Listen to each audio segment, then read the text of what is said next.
शिव महापुराण की कथा कहती है, जब भी कैमरे वाले के सामने जाना, फोटो खिंचवाने के लिए जाना, घर से तुम पाउडर लगा कर गए कि नहीं गए उससे मतलब नहीं है, खूब सारा क्रीम लगा कर गए कि नहीं गए उससे कोई मतलब नहीं है, अच्छा कपड़ा पहन कर गए कि नहीं गए उससे कोई मतलब नहीं है। फोटो वाले के सामने आप कितना भी अच्छा कपड़ा पहन कर चले जाओ, फोटो वाले के सामने आप कितनी भी अच्छी क्रीम पाउडर लगा कर चले जाओ, फोटो वाले के सामने आप हेयर स्टाइल चेंज कर कर चले जाओ, फोटो वाले के सामने आप डेंटिंग पेंटिंग कितना भी कर कर चले जाओ, और फोटो वाले के सामने जाकर एकदम जम के जाकर सिर पे पल्लू लेकर और बैठ गए,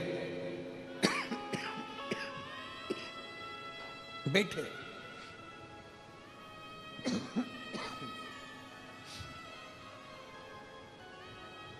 और फोटो वाले ने फोटो खींचा, एक क्षण की बटन दबी और फोटो खींच गया। अब वो फोटो तुमने देखते से ही कहा, क्यों हमने इतना अच्छा कपड़ा पहना था, इतना अच्छा पेंटिंग करा था, पूरा स्वरूप सुधार कर आए थे, इतना डेंटिंग पेंटिंग कर कर आए थे, इतना अच्छा हेयर स्टाइल कर कर आए थे, पर तुमने तो हमारा फोटो बिगाड़ दिया। तो फोटो वाला बोलेगा, बहन जी फोटो तो अच्छा आ जाता, आप कपड़े तो अच्छी पहनी थी, आपने श्रृंगार भी अच्छा करा था, आपने सारा आभूषण अच्छा पहना था, बस एक कमी फोटो में रह गई बहन जी।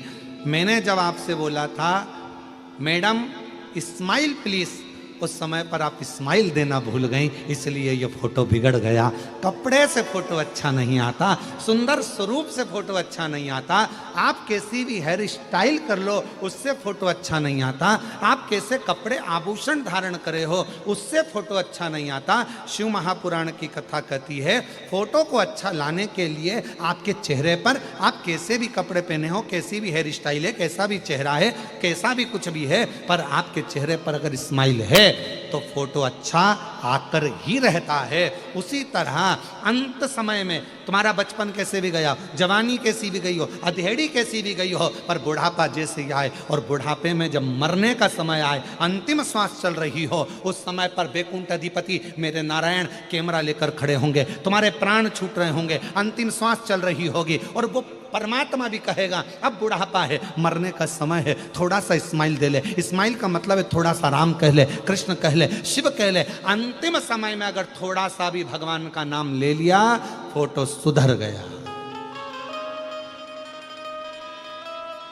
और अंत समय सब बोलो सब, प्रभु आना पड़ेगा, वचन दिया तो निभाना पड़ेगा, और आए ना आए प्रभु कुटुंब कबीरा, अंत समय प्रभु आना कोई साथ देगा नहीं।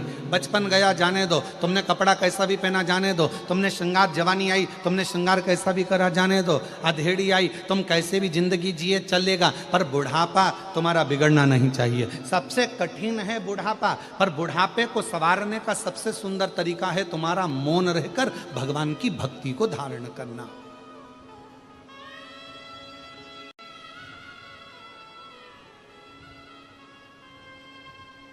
दो ऐसे हैं जिनको निमंत्रण नहीं दिया जाता बुलाने के लिए, फिर भी वो आ जाते हैं।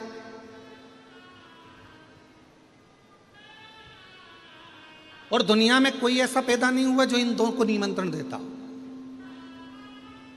और मुझे विश्वास है हैदराबाद के लोग भी इनको निमंत्रण नहीं देते होंगे, फिर भी वो तुम्हारे यहां आ जाते हैं। दो ऐसे हैं जिनको निमंत्रण नहीं दिया जाता तो भी आते हैं, जिनको नहीं बुलाया जाता तो भी आते हैं, जिनको आमंत्रण नहीं दिया जाए तो भी आते हैं, जिनको भगाने का प्रयास किया जाए तो भी आते हैं। वो दो हैं, एक नंबर पर है बीमारी और दूसरे नंबर पर है भिखारी। ये दो ऐसे हैं जिनको निमंत्रण नहीं दिया जाता, ये दो ऐसे हैं जिनको कोई आमंत्रण नहीं दिया जाता, ये दो ऐसे हैं जिनको कोई पत्र नहीं भेजा जाता। किन किन को? जम के बोलो। पहले नंबर पर बीमारी और दूसरे नंबर पर भिखारी। इन दोनों को कोई पत्र नहीं भेजता, इन दोनों को कोई निमंत्रण नहीं भेजता, इन दोनों को कोई बुलाने का आदेश नहीं आता, फिर भी ये दो अपने घर में जरूर आते हैं, अपने द्वार पर जरूर आते हैं। पहले नंबर पर होती है बीमारी। बीमारी को कोई नहीं बुलाता, फिर भी बीमारी अच्छे अच्छे घर में, अच्छे अच्छे परिवार में, जिनके यहाँ डल्लफ के गद्दे हैं, एसी का रूम है, कालीन बिछे हुए हैं, जिनके यहाँ पानी भी आरओ का चलता है, बिस्लरी की बोतल पीते हैं, खूब अच्छे अच्छे क्रीम और पाउडर में रहते हैं, और खूब योगा भी करते हैं, एंजॉय भी करते हैं, साथ में बड़े सोच समझ कर खाते हैं। मैं बाजार की चटनी नहीं खाऊंगी, मैं बाजार का ये नहीं खाऊंगा, मैं वो नहीं खाऊंगा। उसके बाद भी बीमारी को निमंत्रण नहीं दिया जाता और बीमारी घर के अंदर प्रवेश कर जाती है। उसी तरह भिखारी, भिखारी को कोई नहीं बुलाता तो भी वो दरवाजे पर आ ही जाता है। कैसे बचोगे, कैसे बचोगे?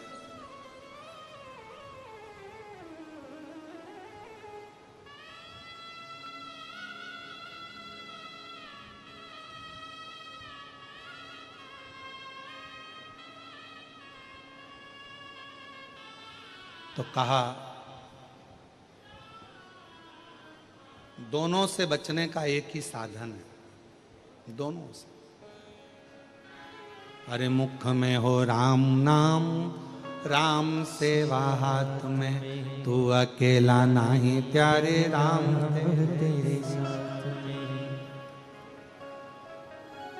और जिंदगी की बागडोर हाथ दीना नाथ के, जिंदगी की बागडोर हाथ दीना नाथ के, वो महलों में राखे चाहे झोपड़ी, वो महलों में राखे चाहे झोपड़ी। निर्भर करता है प्रभु के नाम पर, निर्भर करता है भगवान के नाम पर। जपो, लगे रहो भगवान की विरल भक्ति में, लगे रहो भगवान के भजन